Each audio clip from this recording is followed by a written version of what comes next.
আমি মিল্টন মল্লিক। আমি পেশায় একজন lecturer in civil engineering department, তার সাথে আমি একজন এলবিএস। আমি আজকে আলোচনা করতে চলেছি অবৈধ নির্মাণ নিয়ে। অবৈধ নির্মাণ ব্যাপারটা কি? যদি আপনি বিল্ডিং রুলসের বাইরে কোনো বিল্ডিং নির্মাণ করেন তাহলে আপনি অবৈধ নির্মাণ করে ফেলেছেন। হ্যাঁ, এবার অবৈধ নির্মাণ বলতে কি বোঝায়? অবৈধ নির্মাণ আমি দুটো উদাহরণের সাহায্যে বলছি। দু ধরনের অবৈধ নির্মাণ সাধারণত মানুষ করে ফেলে। প্রথমত, আপনি আপনার জায়গায় বাড়ি করলেন, আপনার রেকর্ড সম্পত্তি, তার উপরে আপনি বাড়ি করলেন ইঞ্জিনিয়ারিং প্ল্যান ছাড়া বা ইঞ্জিনিয়ার ছাড়া আপনি বাড়ি করলেন, তাহলে আপনার বিল্ডিংটি হয়ে গেল অবৈধ নির্মাণ।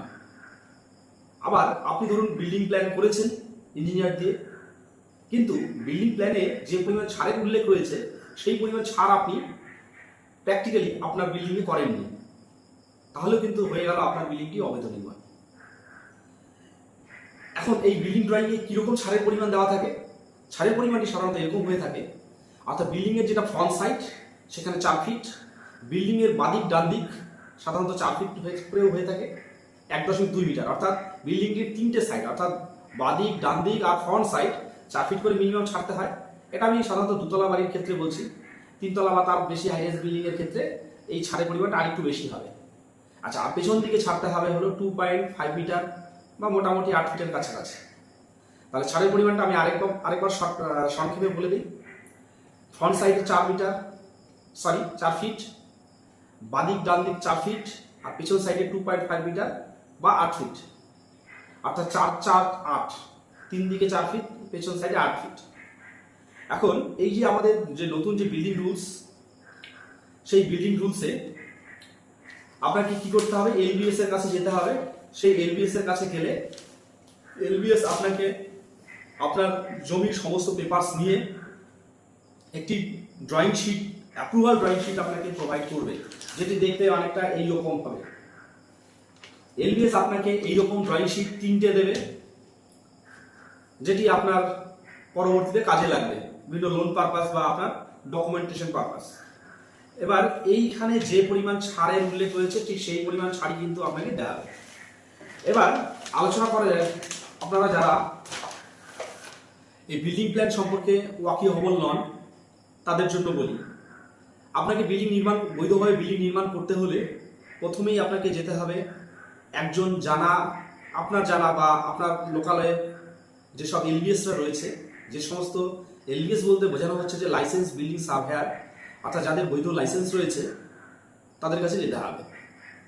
আচ্ছা, এই যে এলবিএস এরও কিছু এখতিয়ার রয়েছে। এই এলবিএস এর এখতিয়ার হচ্ছে, যদি আপনার 1তলা পর্যন্ত বাড়ি হয় তাহলে আপনি ড্রাফটসম্যান অর্থাৎ সিভিল ইঞ্জিনিয়ারিং যারা ড্রাফটসম্যান করেছেন তাদের কাছে গেলেও হবে।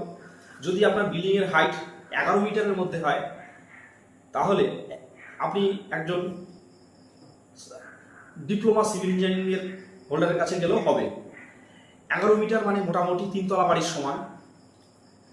আর তার থেকে বেশি যদি হয়, 15 মিটারের মধ্যে যদি হয় আপনার বিল্ডিং প্রজেক্টটি, আপনার বিল্ডিং এর হাইট যদি 15 মিটার হয়, তাহলে আপনাকে যেতে হবে একজন বিটেক সিভিল ইঞ্জিনিয়ার অর্থাৎ ডিগ্রি হোল্ডার সিভিল ইঞ্জিনিয়ারের কাছে যেতে হবে। 15 মিটার মানে প্রায় 5তলা বাড়ির সমান। এবার তারপরেও যদি আপনার আরো হাইরাইজ বিল্ডিং এর প্রয়োজন পড়ে তাহলে আপনাকে যেতে হবে একজন আর্কিটেক্টের কাছে। এখন আপনার লোকালয়ে যে কোনো আপনার যে বাড়ির যে হাইট, অর্থাৎ আপনি যতটুকু বাড়ি করবেন বলে ভেবেছেন, যতটা হাইটের প্ল্যান করবেন বলে ভেবেছেন, ঠিক সেই রকম একজন ডিগ্রি হোল্ডারের কাছে যেতে হবে। আচ্ছা, এবার তার কাছে গেলে তিনি আপনাকে আপনার বাড়ির জায়গা মতো বা আপনার বাড়ির যে জমি, আপনার যে ল্যান্ড রয়েছে সেই ল্যান্ডের উপরে আপনাকে একটা সুন্দর প্ল্যান আপনাকে দেবেন। এখানে একটা কথা আমরা বলে রাখি, আমরা কিন্তু বিল্ডিংটি দিয়ে কিন্তু পুরো জমিটাকে দখল করতে পারবো না। আমার ল্যান্ড যতটা থাকবে তার প্রায় 59% ল্যান্ড আমরা ইউজ করতে পারি। এই যে আমি বললাম বিভিন্ন দিকে ছাড়ের যে পরিমাণটা, সেই ছাড়ের পরিমাণটা দিতে গিয়ে দেখা যাচ্ছে যে 4 ফিট, অর্থাৎ ফ্রন্ট সাইডে 4 ফিট আর বাদিক ডান দিক 4 ফিট আর পিছন সাইডে 8 ফিট। এই ছাড়ের পরিমাণটা দিতে গিয়ে দেখা যাচ্ছে যে আমাদের যতটুকু অংশে বিল্ডিংটি আমরা করতে পারি সেটা প্রায় 59%-এর কাছাকাছি। অর্থাৎ আপনার যদি 10 কাঠা জমি হয় তাহলে আপনি 10 কাঠা জমির মধ্যে আপনি প্রায় 6 কাঠার মধ্যে আপনি বাড়ি করতে পারবেন। 4 কাঠা আপনার ওয়েস্টেজ ওই ছাড়ের জন্য। আচ্ছা, এবার আসি আমরা যে আপনার কোন বিল্ডিংটি আপনার বিল্ডিংয়ের এরিয়া কত হলে পরে আপনি বিল্ডিং প্ল্যানটি কোথায় জমা করবেন। যদি এটি আপনার জানার কোনো প্রয়োজন নেই, এলবিএসআই এটা আপনাকে গাইড করবে, তবুও আমি আপনাদের জানার সুবিধার জন্য আমি বলে দিচ্ছি। যদি আপনার বিল্ডিংয়ের এরিয়া, প্লিন্থ এরিয়া, আপনার বিল্ডিংয়ের প্লিন্থ এরিয়া যদি 150 স্কোয়ার মিটার হয়, আপনার বিল্ডিংয়ের এরিয়া যদি 150 স্কোয়ার মিটার হয়, অর্থাৎ প্রায় 1614 স্কোয়ার ফিট, আর বিল্ডিংয়ের হাইট যদি 6.5 মিটার, মানে 21 ফিট, 21.5 ফিটের মতো যদি বিল্ডিংয়ের হাইট হয়, অর্থাৎ 21.5 ফিট বিল্ডিংয়ের হাইট, আর তার সাথে সাথে 150 স্কোয়ার মিটার বা 1614 স্কোয়ার ফিট, 1614 স্কোয়ার ফিট, আর বিল্ডিংয়ের হাইট যদি আপনার 6.5 মিটার বা 21.5 মিটার, 21.5 ফিট হয়, তাহলে আপনার বিল্ডিংটি গ্রাম পঞ্চায়েতে জমা হবে।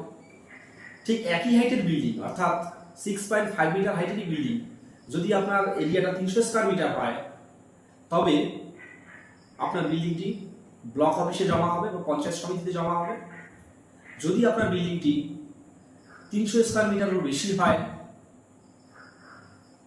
বা বিল্ডিংয়ের হাইট যদি 15 মিটার হয়, 15 মিটার বিল্ডিং হাইট আর 300 স্কোয়ার মিটার বেশি হয়, তাহলে সেটি আপনার জেলা পরিষদে জমা হবে। আর বিল্ডিং হাইট যদি 15 মিটারের বেশি হয়, তাহলে আপনাকে PNRD ডিপার্টমেন্টে আপনার ড্রয়িংটি সাবমিট হবে। তো আমি এখন দেখাচ্ছি আমাদের একটি সাবমিশন ড্রয়িং অ্যাপ্রুভাল হওয়ার পর কেমন হয় দেখতে। এই একটা সাবমিশন ড্রয়িংয়ে আমি একটা সেট দেখাচ্ছি। এখানে দেখা যাচ্ছে যে আমরা যখন প্ল্যানটি অনলাইন অ্যাপ্লাই করেছিলাম, তখন এই পেজটি আমরা পেয়েছিলাম। এইরকম একটি পেজ প্রিন্ট আউট হয়েছে, যেখানে বলা রয়েছে যে অ্যাপ্লিকেশন ফরওয়ার্ডেড টু পঞ্চায়েত সমিতি, একটা পঞ্চায়েত সমিতির নাম বলা রয়েছে। এবার যখন প্ল্যানটি যখন অ্যাপ্রুভাল হয়ে যাবে, অর্থাৎ সমস্ত ড্রয়িং ভিজিট হওয়ার পর, সমস্ত ড্রয়িং দেখার পর বা ভেরিফাই হওয়ার পর যখন দেখা যাবে যে ঠিক আছে, তখন একটি সার্টিফিকেট তারা ইস্যু করবেন। আর সেখানে কিছু ট্যাক্স প্রয়োজন, সেই ট্যাক্সের পরিমাণ কতটা হয়, সাধারণত 1.5 টাকা বা 2 টাকা স্কোয়ার ফিটে হয়। সেই ট্যাক্সটি আমরা প্রোভাইড করলে পরে আমরা এরকম একটা সার্টিফিকেট ডাউনলোড করতে পারবো, যেটি হলো আপনার বিল্ডিং প্ল্যান অ্যাপ্রুভালের সার্টিফিকেট। আর তার সাথে সাথে আপনার যে সার্টিফাইড কপি থাকবে, সেই সার্টিফাইড কপির মধ্যে আপনার এইরকম কিছু সিগনেচার থাকবে। এটা যেহেতু জেলা ব্লক অফিসে রয়েছে, ব্লক অফিসে কারা কারা সিগনেচার করবে, একটা এক্সিকিউটিভ অফিসার করবে আর জুনিয়র ইঞ্জিনিয়ার করবে ব্লক অফিসে। যদি আপনার প্ল্যানটি গ্রাম পঞ্চায়েতে জমা হয়, তাহলে সেখানকার নির্মাণ সহায়ক সিগনেচার করবেন এবং তার সাথে সাথে পঞ্চায়েত প্রধান সেও সিগনেচার করবে। যদি আপনার প্ল্যানটি জেলা পরিষদে জমা হয়, তাহলে জেলা পরিষদের 3 জন ইঞ্জিনিয়ার, একজন সাব